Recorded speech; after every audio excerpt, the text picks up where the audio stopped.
କାହିଁକି ଆଜି ମୁଁ ସାବୁଜ ରେଷ୍ଟୁରାଣ୍ଟ ଗଲି ଆଉ ତାର କାରଣ କ'ଣ ଥିଲା ଭିଡ଼ିଓଟି ଲାଷ୍ଟ ପର୍ଯ୍ୟନ୍ତ ଦେଖନ୍ତୁ।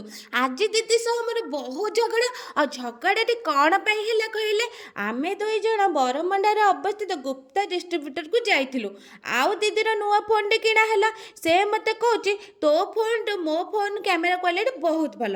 ମୁଁ ତ ପୁରା ରାଗିଗଲି ଆଉ କହିଲି ହଉ ମ ମୁଁ କେଉଁ ଛାଡ଼ିବା ପିଲା। ମୁଁ ବି କହିଦେଲି ମୋତେ ନେଇ ରେଷ୍ଟୁରାଣ୍ଟରେ ଖୁଆଇବୁ ବୋଲି। ମୋ ଦିଦି ମନା କରୁଥିଲେ। ତାପରେ ତ ଝଗଡ଼ା ସରିଲା ପରେ ମୋ ଦିଦି କହିଲେ ହଉ ଚାଲେ। ଆମେ ଆସି ପହଞ୍ଚିଗଲୁ ଜାଗମାରାରେ ଅବସ୍ଥିତ ସାବୁଜ ରେଷ୍ଟୁରାଣ୍ଟକୁ।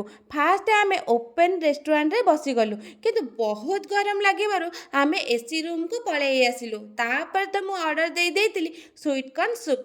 ତାପରେ ଷ୍ଟାର୍ଟର ଅର୍ଡ଼ର ଦେଇଥିଲି ହରା ଭରା ଚିକେନ୍ କବାବ। ସେଥିରେ ମୋ ପେଟ ପୁରିନଥିଲା ମସରୁମ୍ ସଲ୍ଟ ଆଣ୍ଡ ପେପର ଦେଇଥିଲି। ତାପରେ ତ ମାଗଣା ମିଳିଲେ ମୁଁ ତ ସବୁ ଖାଇଯିବି। ତାପରେ କ'ଣ କଲି ମେନ୍ କୋର୍ସରେ ଦେଇଥିଲି ପନିର ଫ୍ରାଏଡ଼ ରାଇସ୍ କଡ଼ାଇ ପନିର ଅର୍ଡ଼ର କରି ପେଟ ଭରା କରି ଖାଇଦେଲି।